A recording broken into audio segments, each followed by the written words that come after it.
అక్షిత గారు, అదేవిధంగా విలియంకి దేవుని మాట ప్రకారం కాక మరొక విధంగా జతపరచబడి వారు దేవుని చేత జతపరచబడరనియు వారి వివాహము యథావిధిగా ఉన్నదనియు మీరు బావుగా గుడిపరుచుకునవలెను.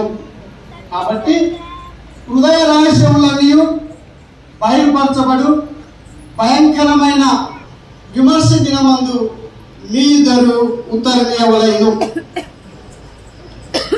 కనుక మీరు యథావిధిగా వివాహం వలన జతపరచబడకూడదు అని మీ ఇద్దరిలో ఎవరికైనా ఆటంకం ఉన్న ఎడల మీ ఇద్దరిలో ఎవరికైనా ఆటంకం ఉన్న ఎడల దాన్ని ఇప్పుడే ఒప్పుకోవాలని గట్టిగా సంఘం ఎదుటను దేవుని ఎదుటను మీకు ఆజ్ఞాపించుచున్నాను.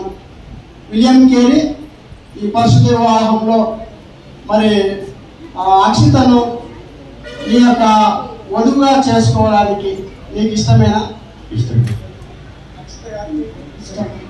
Okay, thank you. వీరి యొక్క సమ్మతిని తెలియజేసినారు. మరొకసారి వ్యక్తిగతంగా మంచిది పిల్లారా, అదేవిధంగా అక్షిత అడిగి తెలుసుకుందాం.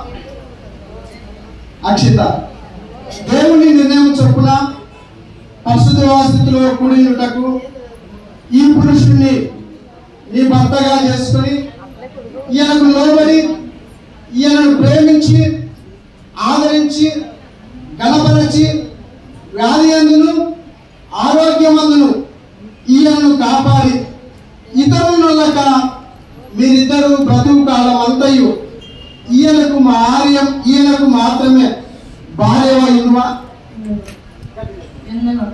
ఓకే, మంచిది. మీ యొక్క సమ్మతిని కూడా దేవుని సముఖంలో సంఘం ఎదుట తెలియజేసినారు. వీరు కూడా మరి వారి వ్యక్తిగతంగా మరి వారి యొక్క సమ్మతిని తెలియజేసినారు. అయితే ఇప్పుడు వీరి యొక్క తల్లిదండ్రులు, విలియం కేరీ యొక్క తల్లిదండ్రులు మంచిది. ప్రతాప్, నీ పేరయ్యా? సంజీవ. సంజీవ,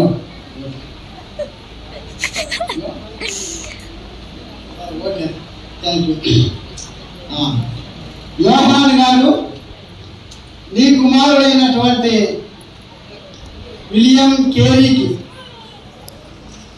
సంజీవ గారి కుమార్తె అక్షితను నీకు కోడలు గారు నీ కుమారునికి భార్య గారు చేసుకోవడానికి మీకును మరి అక్కకును మీరిద్దరికి సమ్మతమేనా?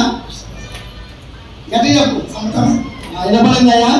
మీరు యొక్క సమ్మతం తెలుసుకున్నాం. Okay, thank you. అదేవిధంగా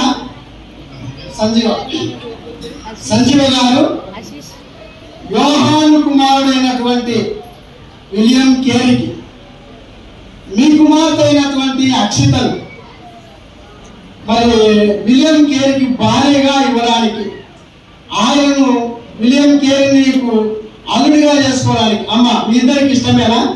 ఇష్టమే. ఓకే, మంచిది పిల్లారా, మీరు యొక్క సమ్మతిగా ఇష్టాన్ని తెలియజేసినారు. అయితే మీ ఇష్టాలు మరి మాటలతోనే కాకుండా వారి చేతులు కలపడం ద్వారా మీ సమ్మతిని మాకు తెలియజేయవలసిందిగా మనం చేస్తున్నాం. చేతులు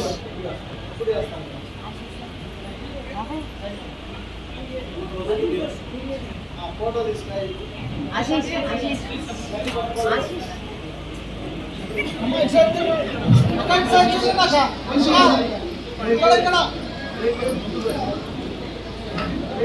చూడమ్మా, కొంచెం చూడండి అందరూ. రెడీ? అందరూ బాగా చూడమ్మా, కళ్ళు చూడండి. రెడీ?